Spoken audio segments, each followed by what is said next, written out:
Hello students, this is Raj Yadav and welcome to Chalaki study YouTube channel. तो students, जैसा कि आपको पता है कि हम लोग एनसीईआरटी क्लास 7 हिस्ट्री की सीरीज़ यहाँ पर स्टार्ट है ना। हम लोग एनसीईआरटी कवर कर रहे हैं और इससे पहले हम लोगों ने क्लास 6 के पूरे चैप्टर कंप्लीट कर लिए हैं और हम आज क्लास 7 का चैप्टर 7 आज हम लोग पढ़ने वाले हैं।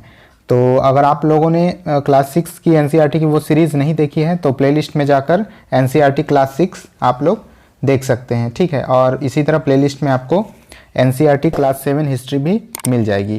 तो इससे पहले हम लोगों ने क्लास 6 तक पढ़ लिया था और आज हम अपने क्लास 7 का चैप्टर 7 यहाँ पर स्टार्ट करने वाले हैं। तो हम लोग का ये जो चैप्टर 7 है उसका नाम है जनजातियाँ, खानाबदोश और एक जगह बसे हुए समुदाय। तो चलिए अपने क्लास को स्टार्ट करते हैं, ठीक है। लेकिन उससे पहले एक चीज़ मैं बता दूं कि आप हमारा जो टेलीग्राम चैनल है चालाकी स्टडी, ठीक है, तो इसी नाम से टेलीग्राम चैनल भी है, उस पर आप लोग नोट्स के लिए उसको ज्वाइन कर सकते हैं। चालाकी स्टडी नाम से एक टेलीग्राम चैनल भी है, उसमें सारे नोट्स आपको रोज़ रोज़ नए नए नोट्स अपलोड होते हैं, तो आप लोग वहाँ से नोट्स ले सकते हैं। और एक चालाकी स्टडी चैट करके एक पब्लिक ग्रुप भी है जिसमें आप सब अपनी क्वेरीज वहाँ पर डाल सकते हैं, आपस में आप लोग चैट भी कर सकते हैं, तो उसको भी ज्वाइन कर सकते हैं, ठीक है। तो वीडियो के डिस्क्रिप्शन में आप लोग को टेलीग्राम चैनल का लिंक आपको मिल जाएगा, ठीक है। इसके अलावा जो पीडीएफ जो अपलोड होते हैं सीडीपी के और भी जो इम्पोर्टेंट पीडीएफ मैं अपलोड करता हूँ वो टेलीग्राम चैनल पर ही अपलोड होते हैं। तो आप लोग टेलीग्राम चैनल को प्लीज़ ज्वाइन कर लीजिएगा। और आज जो नोट्स जो अपलोड होंगे सीडीपी के या जो भी नोट्स आज अपलोड होंगे उसका कोड है, उसमें आपको एक जब आप उसको डाउनलोड करेंगे नोट्स को तो उसमें पासवर्ड मांगेगा आपसे, तो आप लोग पासवर्ड डाल लिएगा, आप लोग स्टडी 21, ठीक है। आज का पासवर्ड है स्टडी 21, यानी कि आज जो भी सीडीपी का नोट आप लोग टेलीग्राम चैनल से डाउनलोड करेंगे उसमें एक पासवर्ड मांगेगा, उस पासवर्ड में आप लोग डालेंगे स्टडी 21, ठीक है। तो आइए आज का चैप्टर हम लोग स्टार्ट करते हैं। तो यहाँ बताया गया है कि अध्याय 2, 3 और 4 में आप लोगों ने देखा कि किस प्रकार राज्यों का उत्थान और पतन हुआ। इस उठापटक के बीच ही कलाओं, दस्तकारियों और उत्पादक गतिविधियों की नई किस्में शहरों और गांवों में फल फूल रही थी।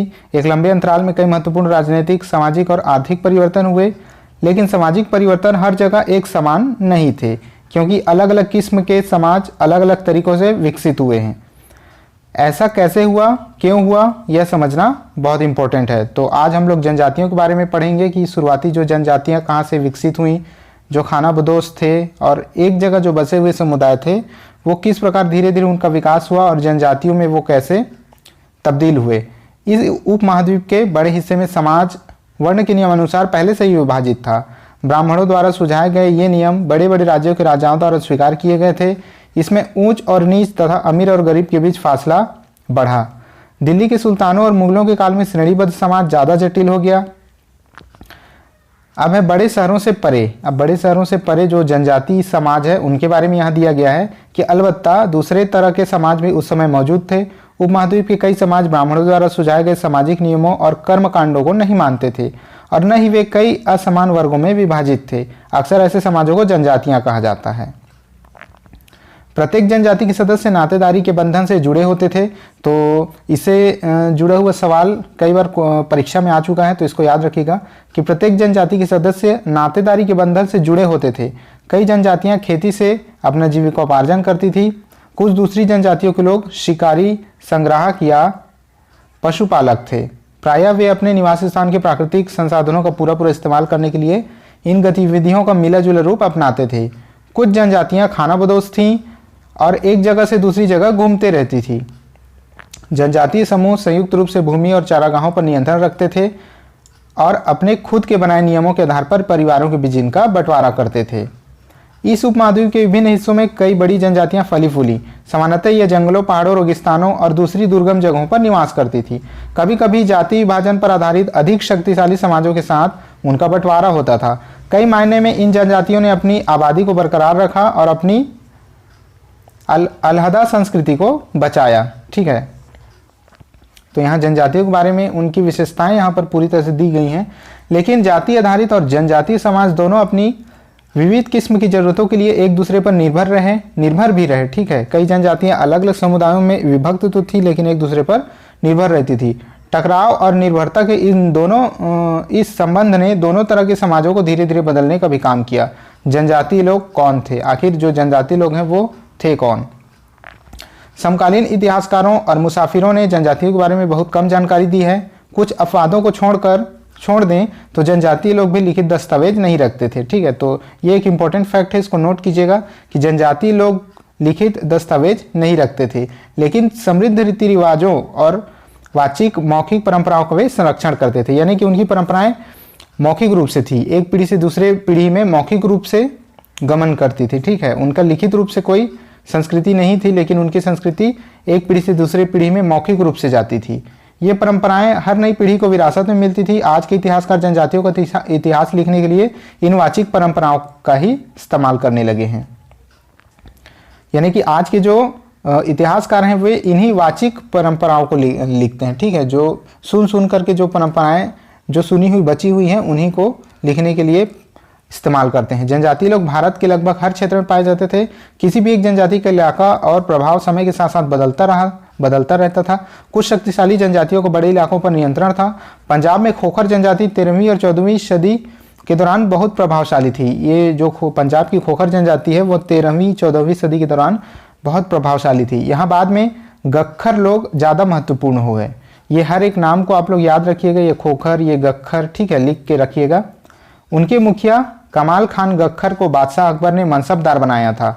तो गख्खरों के जो मुखिया थे कमाल खान गख्खर, उसको बादशाह अकबर ने, ठीक है, मनसबदार बनाया था। मुल्तान और सिंध में मुगलों द्वारा अधीन किए जाने से पहले लहंगा और अरगुन लोगों का प्रभुत्व अत्यंत था। लहंगा और अरगुन, ठीक है, लहंगा और अरगुन लोगों का प्रभुत्व अत्यंत विस्तृत क्षेत्र पर था। उत्तर पश्चिम में एक और विशाल शक्तिशाली जनजाति थी बलोच। तो उत्तर पश्चिम जो पाकिस्तान वाला एरिया है वहाँ पर बलोच, आप लोगों ने अभी भी न्यूज़ वगैरह में नाम सुना होगा, ठीक है, बलोचिस्तान। तो वहाँ जो उत्तर पश्चिम का जो एरिया वहाँ पर बलोच जनजाति बहुत शक्तिशाली थी। लोग अलग अलग मुखियों वाले कई छोटे छोटे कुलों में बटे थे। पश्चिमी हिमालय में गड्डी गडरियों की जनजाति रहती थी। उपमहाद्वीप के सुदूर उत्तर पूर्वी भाग पर भी नागा, अहोम और कई दूसरी जनजातियाँ पूरी तरह प्रभुत्व था वहाँ, नागा और अहोम जनजातियाँ, ठीक है, उत्तर पूर्वी इलाके में। मौजूदा बिहार और झारखंड के कई इलाकों में 12वीं सदी तक चेर सरदार शाहियों का उदय हो चुका था। ये जो चेर है उनका उदय हो चुका था। बादशाह अकबर के प्रसिद्ध सेनापति राजा मान सिंह ने 1591 में चेर लोगों पर हमला किया और उन्हें परास्त किया, ठीक है। उन्हें लूटकर अच्छा खासा माल इकट्ठा किया गया, लेकिन वे पूरी तरह अधीन नहीं बन पाए। औरंगजेब के समय में मुगल सेनाओं ने चेर लोगों के कई किलों पर कब्जा कर लिया, इस जनजाति को अपना अधीनस्थ बना लिया। इस क्षेत्र में रहने वाले महत्वपूर्ण जनजातियों में मुंडा, ठीक है, संथाल आदि थे। यद्यपि ये उड़ीसा और बंगाल में भी रहते थे। कर्नाटक और महाराष्ट्र की पहाड़ियाँ कोली, बेरात तथा कई दूसरी जनजातियों के निवास स्थान थे। कोली और बेरात इस तरह की जनजातियों के निवास स्थान थे कर्नाटक और महाराष्ट्र। कोली लोग गुजरात के कई इलाकों में भी रहते थे। कुछ लोग दक्षिण में कोरागा, वेतर, मारवाड़ और दूसरी जनजातियों की विशाल आबादी थी। कुछ और दक्षिण में, ठीक है, कोरागा, वेतर, मारवाड़ और दूसरी जनजाति की विशाल आबादी थी। भीलों की बड़ी जनजाति पश्चिमी और मध्य भारत में फैली हुई थी। 16वीं सदी का अंत आते आते उनमें से कई एक जगह बसे हुए खेतीहर और यहाँ तक कि जमींदार बन चुके थे। तब भी भीलों के कई कुल शिकारी संग्राहक बने रहे। मौजूदा छत्तीसगढ़, मध्य प्रदेश, महाराष्ट्र और आंध्र प्रदेश में गोंड लोगों की तादाद में फैले हुए थे। गोंड लोग बड़ी तादाद में फैले हुए थे। कहाँ? छत्तीसगढ़, मध्य प्रदेश और महाराष्ट्र, इन जगहों पर गोंडों की संख्या बहुत ज़्यादा थी।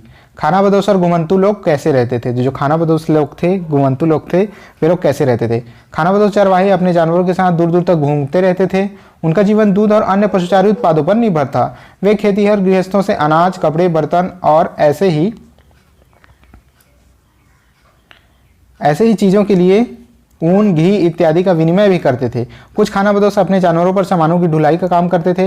एक जगह से दूसरी जगह जाते जाते वे सामानों का खरीद फरोख्त करते थे। तो अपने साथ जो सामान रखे रहते थे उनको खरीदा और बेचा जाता था खाना बदोशों के द्वारा। अब ये बंजारा लोग सबसे महत्वपूर्ण व्यापारी खानाबदोश थे। बंजारा लोग सबसे महत्वपूर्ण व्यापारी खानाबदोश थे। उनका कारवां टांडा कहलाता था। ये बंजारा लोगों का जो कारवां था, उनका जो झुंड था, ठीक है, वो टांडा कहलाता था। सुल्तान अलाउद्दीन खलजी बंजारों का ही इस्तेमाल नगर के बाजारों तक अनाज की ढुलाई के लिए करते थे। बादशाह जहांगीर ने अपने संस्मरण में लिखा है कि बंजारे विभिन्न इलाकों से अपने बैलों पर अनाज लेकर शहरों में बेचते थे। सैन्य अभियानों के दौरान वे मुगल सेना के लिए खाद्यान्नों की ढुलाई का काम करते थे। किसी भी विशाल सेना के लिए 1 लाख बैल अनाज ढोते होंगे, ठीक है, किसी भी विशाल सेना के लिए उनके 1 लाख बैल जो थे वो ही अनाज ढोते रहे होंगे।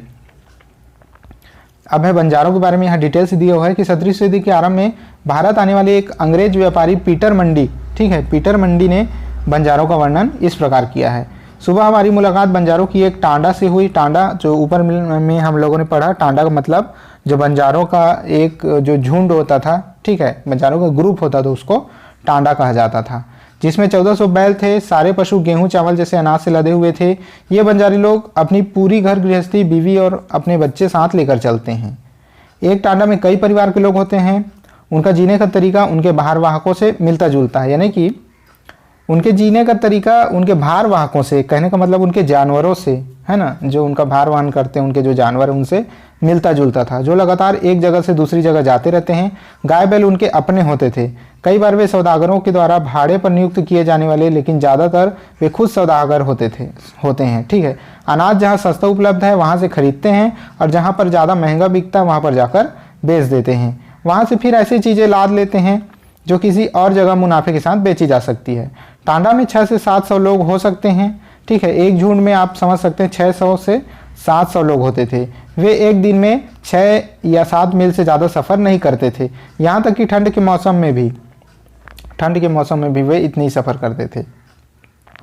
अपने गाय बैलों पर वे सामान उतारने के बाद वे चरने के लिए उन्हें खुला छोड़ देते थे, क्योंकि वह ज़मीन पर्याप्त है और उन्हें रोकने वाला कोई नहीं है। अब नेक्स्ट है जो ऊपर का जो बचा हुआ था। कई पशुचारी जनजातियां मवेशी और घोड़ों जैसे जानवरों को पालने, पोसने और संपन्न लोगों के हाथ उन्हें बेचने का काम करती थीं। मोटे मोटे फेरी वालों की विभिन्न जातियां भी एक गांव से दूसरे गांव भ्रमण करती थी। ये लोग रस्सी, सरकंडे की चीज़ें, फूस की चटाई और मोटे बोरे जैसे माल बनाते और बेचते थे। कभी कभी भिक्षुक लोग भी घुमंतू सौदागरों का काम करते थे। नर्तकों, गायकों और अन्य तमाशबीनों की भी जातियाँ थीं जो विभिन्न नगरों और गाँवों में कमाई के लिए अपनी कला का प्रदर्शन करती थी। चित्र 4 में कांस्य मगरमच्छ कुट्टिया, ठीक है, कौन जनजाति, उड़ीसा। तो ये जनजाति द्वारा निर्मित ये जो है कांसे का मगरमच्छ कुट्टिया। अब है बदलता समाज, नई जातियां और श्रेणियां। तो समाज कैसे कैसे धीरे धीरे डेवलप हुआ या बदला, उसके बारे में देखिए। जैसे जैसे अर्थव्यवस्था और समाज की जरूरतें बढ़ती गई, नए हुनर वाले लोगों की आवश्यकता पड़ती गई। वर्णों के भीतर छोटी छोटी जातियां उभरने लगी। उदाहरण के लिए ब्राह्मणों के बीच नई जातियां सामने आईं। दूसरी ओर कई जनजातियों और सामाजिक समूहों को जाति विभाजित समाज में शामिल कर लिया गया। उन्हें जातियों का दर्जा दे दिया गया। विशेषज्ञता प्राप्त शिल्पियों, सुनार, लोहार, बढ़ई और राजमिस्त्री को भी ब्राह्मणों द्वारा जातियों के रूप में मान्यता दे दी गई। वर्ण की बजाय जाति समाज के संगठन का आधार बनी। पहले वर्ण चलता था, उसके बाद जाति जो है वो समाज के विभाजन का आधार बना। जाति पर विचार विमर्श, ठीक है। वर्तमान तमिलनाडु के तिरुचिरापल्ली तालुक में स्थित उय्याकोंडन उदयार के 12वीं शताब्दी के अभिलेख में ब्राह्मणों की एक सभा के विचार विमर्श का वर्णन मिलता है। वे रथकारों, शाब्दिक अर्थ यानी रथकारों का जो शाब्दिक अर्थ है वो है रथ बनाने वाले लोग। तो वे रथ बनाने वाले लोगों की सामाजिक स्थिति पर विचार विमर्श कर रहे थे। उन्होंने इस जाति के कामकाज तय कर दिए, जिसमें वास्तुकला, रथों और गाड़ियों का निर्माण, मंदिर द्वार बनाना, मूर्तियां स्थापित करना, बलि के लिए लकड़ियों से बने सामान तैयार करना, मंडप बनाना और राजा के लिए जेवर बनाना शामिल थे। अब 11वीं और 12वीं सदी तक आते आते क्षत्रियों के बीच नए राजपूत गोत्रों की ताकत में काफ़ी इजाफा हुआ। वे हुड़, चंदेल, चालुक्य और कुछ दूसरे वंश परंपरा से आते थे। इनमें से कुछ पहले जनजातियों में आते थे और बाद में कई कुशल राजपूत मान लिए गए। धीरे धीरे उन्होंने पुराने शासकों की जगह ले ली, विशेषतः कृषि वाले क्षेत्रों में। यहाँ तक कि यहाँ कई तरह के परिवर्तन हो रहे थे। शासकों ने शक्तिशाली राज्यों के निर्माण में अपनी संपदा का इस्तेमाल किया। शासकों के रूप में राजपूत गोत्रों के उदय के उदाहरण का जनजातीय लोगों ने अनुसरण किया। धीरे धीरे ब्राह्मणों के समर्थन से कई जनजातियां जाति व्यवस्था का हिस्सा बन गई, लेकिन केवल प्रमुख जनजातीय परिवार ही शासक वर्गों में शामिल हो पाए। तो कुछ ही जनजातीय परिवार थे जो शासक वर्गों में शामिल हो पाए। ठीक है, उनकी बहुसंख्यक आबादी समाज की छोटी जातियों में ही जगह बना पाई। दूसरी तरफ पंजाब, सिंध और उत्तर पश्चिम सरहद की प्रभुत्वशाली जनजातियों ने काफ़ी पहले इस्लाम को अपना लिया था। वे जाति व्यवस्था को नकारते रहे। सनातनी हिंदू धर्म के द्वारा प्रस्तावित गैर बराबरी वाली सामाजिक व्यवस्था इन इलाकों में बड़े पैमाने पर स्वीकार नहीं की गई। राज्यों की उत्पत्ति जनजातीय लोगों के बीच हुए सामाजिक बदलाव से गहराई से संबंधित है। हमारे इतिहास के इस महत्वपूर्ण हिस्से के 2 उदाहरण नीचे उल्लिखित हैं। अब उन जनजातियों के बारे में दिया गया है। पहला गोंड लोग गोंडवाना नामक विशाल वन प्रदेश में रहते थे। तो ये जो जनजातियों के बारे में उनको अच्छे से आप देखिएगा और एक एक पॉइंट को आप लोग नोट कीजिएगा, इंपॉर्टेंट पॉइंट को, क्योंकि इन्हीं में से क्वेश्चन बनते हैं। कहाँ रहते थे? गोंडवाना नामक विशाल वन प्रदेश में रहते थे। वे स्थानीय कृषि अर्थात जगह बदल कर खेती करते थे। स्थानांतरीय कृषि, ठीक है, वो स्थानांतरीय कृषि करते थे। विशाल गोंड जनजाति कई छोटे छोटे कुलों में बटी हुई थी। कुछ कुल का अपना राजा या राय होता था। जिस समय दिल्ली की सुल्तानों की ताकत घट रही थी, उसी समय कुछ बड़े गोंड राज्य छोटे गोंड सरदारों पर हावी होने लगे। अकबर के शासनकाल में एक इतिहास अकबरनामा में उल्लिखित है कि गढ़कटंगा के गोंड राज्य में 70,000 गांव थे। तो एक गढ़कटंगा एक गोंड राज्य बन गया था जिसमें करीब 70,000 गांव शामिल थे। ठीक है, गढ़कटंगा से रिलेटेड क्वेश्चन कई बार आ चुके हैं। इन राज्य की प्रशासनिक व्यवस्था केंद्रीकृत रहती थी। राज्य गढ़ों में विभाजित थे। तो जो राज्य था वो गढ़ों में विभाजित थे। हर गढ़ किसी खास गोंड कुल के नियंत्रण में था। ये पुनः 84 गांवों की इकाइयों में विभाजित थे। तो जो गढ़ थे वो 84 गांवों की इकाइयों में विभाजित होते थे, जिन्हें 84 कहा जाता था। ठीक है, 84 का उप विभाजन बरहोतों में होता था, जो 12-12 गांवों को मिलाकर बने होते थे। बड़े राज्यों के उदय ने गौड़ समाज के चरित्र को बदल डाला। ठीक है, बड़े राज्यों ने, उनका मूलतः बराबरी वाला समाज धीरे धीरे असमान सामाजिक वर्गों में विभाजित हो गया। ब्राह्मण लोगों ने गौड़ राजाओं से अनुदान में भूमि प्राप्त की और अधिक प्रभावशाली बन गए। गौड़ सरदारों को राजपूतों के रूप में मान्यता प्राप्त करने की चाहत हुई। इसलिए गढ़कटंगा के गौड़ राजा अमन दास ने संग्राम शाह की उपाधि धारण कर ली। तो अमन दास ने किसकी उपाधि धारण की थी? संग्राम शाह की उपाधि धारण की थी अमन दास ने। ठीक है, गढ़कटंगा के जो गौड़ राजा थे, उनके पुत्र दलपत ने महोबा के चंदेल राजपूत राजा सालबहान की पुत्री राजकुमारी दुर्गावती से विवाह किया। दलपत की मृत्यु कम उम्र में ही हो गई। रानी दुर्गावती बहुत योग्य थी और उसने अपने 5 साल के पुत्र वीर नारायण के नाम पर शासन की कमान संभाली। उसके समय में राज्य का और अधिक विस्तार हुआ। 1565 में आसिफ खान के नेतृत्व में मुगल सेनाओं ने गढ़कटंगा पर हमला कर दिया। ठीक है, रानी दुर्गावती ने इसका जमकर सामना किया। उसकी हार हुई। उसने समर्पण करने के बजाय मर जाना बेहतर समझा। उसका पुत्र भी तुरंत बाद लड़ता हुआ मारा गया। तो ये जो गढ़कटंगा की जो रानी थी, रानी दुर्गावती, ठीक है, उसने डटकर सामना किया, लेकिन अंततः उसकी हार हुई और उसने समर्पण करने के बजाय मर जाना बेहतर समझा। उसके बाद उसका जो पुत्र था वो भी मारा गया, वीर नारायण जो था। अब यहाँ चित्र में देखिए, यहाँ दिया हुआ है एक नक्काशीदार दरवाजा, गौड़ जनजाति बस्तर क्षेत्र मध्य प्रदेश। तो जो मध्य प्रदेश या जो छत्तीसगढ़ का कहें, जो बस्तर का एरिया है, वहाँ का एक नक्काशीदार दरवाजा यहाँ दिया गया है। गढ़कटंगा एक समृद्ध राज्य था। इसने हाथियों को पकड़ने और दूसरे राज्यों में उसका निर्यात करने के व्यापार में खासा धन कमाया। जब मुगलों ने घोड़ों को हराया तो उन्होंने लूट में बेशकीमती सिक्के और हाथी बहुतायत में हत्या लिए। उन्होंने राज्य का एक भाग अपने कब्जे में ले लिया और शेष वीर नारायण के चाचा चंदर शाह को दे दिया। तो वीर नारायण के चाचा चंदर शाह को शेष हिस्सा दे दिया था। गढ़कटंगा के पतन के बावजूद गौड़ राज्य कुछ समय तक चलता रहा, लेकिन वे काफ़ी कमजोर हो गए और बाद में अधिक शक्तिशाली बुंदेलों और मराठों के खिलाफ उनके संघर्ष में असफल रहे।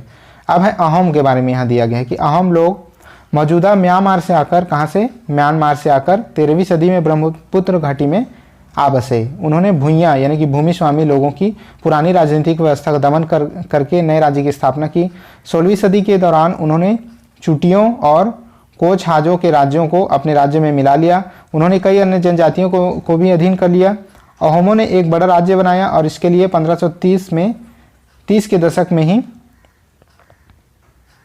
इतने वर्षों पहले आग्नेय अस्त्रों का इस्तेमाल किया था। ठीक है, 1530 में उन्होंने आग्नेय अस्त्र यानी जो होते हैं ना, आग का गोला फेंकने वाले, तो ऐसे अस्त्रों का यूज़ किया था। 1660 तक आते आते वे उच्च स्तरीय बारूद और तोपों का निर्माण करने में सक्षम हो गए थे, लेकिन अहम लोगों को दक्षिण पश्चिम में कई आक्रमणों का सामना करना पड़ा। 1662 में मीर जुमला के नेतृत्व में मुगलों ने अहम राज्य पर हमला किया। बहादुरी से सामना करने के बावजूद अहम लोगों की पराजय हुई, लेकिन उस क्षेत्र पर मुगलों का प्रत्यक्ष नियंत्रण ज़्यादा समय तक नहीं बन सका। अब है अहम राज्य बेगार पर निर्भर था। राज्य के लिए जिन लोगों से जबरन काम लिया जाता था वे पाइक कहलाते थे। तो पाइक मजदूर थे, ठीक है। पाइक मजदूर उन मजदूरों को कहा जाता था जिनसे जबरन काम लिया जाता था। अहम राज्य में एक जनगणना की गई थी। प्रत्येक गांव की अपनी बारी आने पर निश्चित संख्या में पाइक भेजने होते थे। इसके लिए जनगणना के बाद सघन आबादी वाले इलाकों से कम आबादी वाले इलाकों में लोगों को स्थानांतरित किया गया। यानी कि क्या था कि कुछ एरिया में कम लोग रहते थे, कुछ एरिया में ज़्यादा लोग, तो वहाँ जनगणना कराया गया कि कहाँ कितने कम हैं, कहाँ कितने ज़्यादा हैं। तो यहाँ ज़्यादा वाले से कम वाले जगहों पर लोगों को ट्रांसफ़र किया गया, स्थानांतरित किया गया, ताकि दोनों जगह लोग बराबर हो सकें। फिर वहाँ से एक समय अंतराल के बाद कुछ पाइक भेजने होते थे। एक निश्चित संख्या में वहाँ पर पाइक भेजने होते थे जो जिनसे जबरन मजदूरी कराया जा सके, स्थानांतरित किया गया। इस प्रकार अहम कुल टूट गए। 17वीं शताब्दी के पूर्वार्ध पूरा होते होते प्रशासन खासा केंद्रीकृत हो चुका था। लगभग सभी वयस्क पुरुष युद्ध के दौरान सेना में अपनी सेवाएं प्रदान करते थे। दूसरे समय में वे बांध, सिंचाई व्यवस्था इत्यादि के निर्माण का अन्य सार्वजनिक कार्यों में जुटे रहते थे। अहम लोग चावल की खेती के लिए नए तरीके भी अमल में लाए। अहम समाज कुलों में विभाजित था, जिसे खेल कहा जाता था। तो खेल क्या है? कुल का नाम, जो उन्हें कुलों को खेल कहा जाता था। अहम लोगों का जो समाज था वो कुलों में विभाजित था, जिन्हें खेल कहा जाता था। वहाँ दस्तकारी की बहुत कम जातियाँ थी, दस्तकारों की बहुत कम जातियाँ थी, इसलिए अहम क्षेत्र में दस्तकार निकटवर्ती क्षेत्र से आए थे। एक खेल के नियंत्रण में प्रायः कई गाँवें होते थे। किसान को अपनी ग्राम समुदाय के द्वारा जमीन दी जाती थी। समुदाय की सहमति के बगैर राजा तक इसे वापस नहीं ले सकता था, ठीक है। तो अहम समाज कितना प्रभुत्व था कि समुदाय की सहमति के बिना राजा भी इसे वापस नहीं ले सकता था। शुरुआत में अहम लोग अपने जनजातीय देवताओं की उपासना करते थे, लेकिन 17वीं सदी के पूर्वार्ध में ब्राह्मणों के प्रभाव में बढ़ोतरी हुई। मंदिरों और ब्राह्मणों के राजा के द्वारा भूमि अनुदान में दी गई। शिव सिंह के काल में हिंदू धर्म वहाँ का प्रधान धर्म बन गया, लेकिन अहम राजाओं ने हिंदू धर्म को अपनाने के बाद अपनी पारंपरिक आस्थाओं को पूरी तरह से नहीं छोड़ा। अहम समाज एक अत्यंत परिष्कृत समाज था। कवियों और विद्वानों को अनुदान में दी गई जमीन दी जाती थी। नाट्य कर्म को प्रोत्साहन दिया जाता था। संस्कृत की महत्वपूर्ण कृतियों का स्थानीय भाषा में अनुवाद किया गया था। बुरंजी नामक ऐतिहासिक कृतियों को पहले अहोम भाषा में और फिर असमिया में लिखा गया। तो ये बुरंजी नाम की एक ऐतिहासिक कृति थी, इसको याद रखिएगा, जिसे पहले अहोम भाषा में और फिर असमिया भाषा में लिखा गया। अब निष्कर्ष देख लेते हैं कि जिस युग की हम चर्चा करते आए हैं उस युग के दौरान उपमहाद्वीप में काफ़ी सामाजिक परिवर्तन हुआ। वर्ण आधारित समाज और जनजाति लोग एक दूसरे के साथ लगातार संपर्क में आते रहे। इस आदान प्रदान ने दोनों तरह के समाजों में अनुकूल बदलाव की प्रक्रिया चलाई। बहुत सी विभिन्न प्रकार की जनजातियाँ थीं, उन्होंने विभिन्न प्रकार की जीविकाएँ अपनाई। कालांतर में यानी समय बीतने के साथ साथ उनमें कई जाति आधारित समाज में शामिल हो गए, लेकिन कईयों ने जाति व्यवस्था और सनातनी हिंदू धर्म दोनों को ही नकार दिया। कुछ जनजातियों ने सुसंगठित प्रशासनिक व्यवस्था वाले विस्तृत राज्यों की स्थापना की। इस तरह वे राजनीतिक रूप से ताकतवर हो गए। इससे उन्हें बृहत्तर और अधिक जटिल साम्राज्यों के साथ संघर्ष की स्थिति में ला खड़ा किया। अब है अन्यत्र पढ़ लेते हैं। अन्यत्र में क्या दिया गया है? मंगोल, ठीक है। मंगोलों के बारे में यहाँ पर कुछ जानकारियाँ दी गई है, उसको एक नज़र डाल लीजिए। अपने एटलस में मंगोल ढूंढिए, मंगोलिया ढूंढिए। इतिहास में सबसे प्रसिद्ध पशुचारी और शिकारी संग्राहक जनजाति मंगोलों की थी। तो मंगोल सबसे फेमस शिकारी और संग्राहक जनजातियाँ थी। वे मध्य एशिया के घास के मैदानों यानी कि स्टेपी और थोड़ा उत्तर की ओर जो वन प्रांतों में बसे हुए थे। 1206 में चंगेज़ खान ने मंगोल और तुर्की जनजातियों में एकता पैदा करके उन्हें एक शक्तिशाली सैन्य बल में बदल डाला। तो चंगेज़ खान का नाम आप लोगों ने सुना होगा। चंगेज़ खान वहाँ का राजा था जिसने मंगोलों को एक शक्तिशाली सैन्य बल में बदल डाला। अपनी मृत्यु के समय 1227 में वह एक सुविस्तृत प्रदेश का शासक था। कौन? चंगेज़ खान। उसके उत्तराधिकारियों ने एक विशाल साम्राज्य खड़ा किया। अलग अलग समय में इसके अंतर्गत रूस, पूर्वी यूरोप और चीन तथा मध्य पूर्व का खासा बड़ा हिस्सा शामिल था। कौन कौन सा हिस्सा शामिल था? रूस, ठीक है, पूर्वी यूरोप और चीन का और मध्य पूर्व का हिस्सा शामिल था। मंगोलों के पास सुसंगठित सैन्य एवं प्रशासनिक व्यवस्थाएं थी। ये विभिन्न जातीय और धार्मिक समूहों के समर्थन पर आधारित थी। तो आज का चैप्टर हमारा यहाँ पर समाप्त होता है। यहाँ कुछ बीज शब्द आए हैं इस पार्ट में, उनको आप एक नज़र डाल लीजिएगा, जैसे वर्ण, जाति, टांडा, गढ़, चौरासी, बरहोत, भुइयाँ, पाइक, खेल। कई सारे क्वेश्चन इसी छोटे छोटे वर्ड से बन जाते हैं, ठीक है। तो इनको अच्छे से पढ़िएगा। बुरंजी जनगणना। तो आज का ये चैप्टर हमारा समाप्त होता है। अब कल के वीडियो में हम क्या पढ़ेंगे? कल लेसन 8 पढ़ेंगे। आज हम लोगों ने 7 कवर किया, कल लेसन 8 पढ़ेंगे। तो आप लोग प्रॉपर नोट्स बनाए कीजिए, और जैसा कि मैंने कहा कि नोट्स जो भी एक्स्ट्रा नोट्स होते हैं वो हमारे टेलीग्राम चैनल चालाकी स्टडी में डल जाते हैं। तो आप लोग चैनल को फॉलो कर लीजिए, चैनल को ज्वाइन कर लीजिएगा, ठीक है। तो वहाँ पर जैसे कि मैंने बताया आज की जो CDP के नोट्स होंगे, तो CDP के नोट्स जो होंगे उनका पासवर्ड अगर मांगेगा डाउनलोड करने के बाद, PDF जो डाला जाता है उसका पासवर्ड आप लोग डालिएगा study21, ठीक है। तो चलिए ठीक है, आज के लिए बस इतना ही। अब मिलते हैं नेक्स्ट वीडियो में, तब तक के लिए जय हिंद।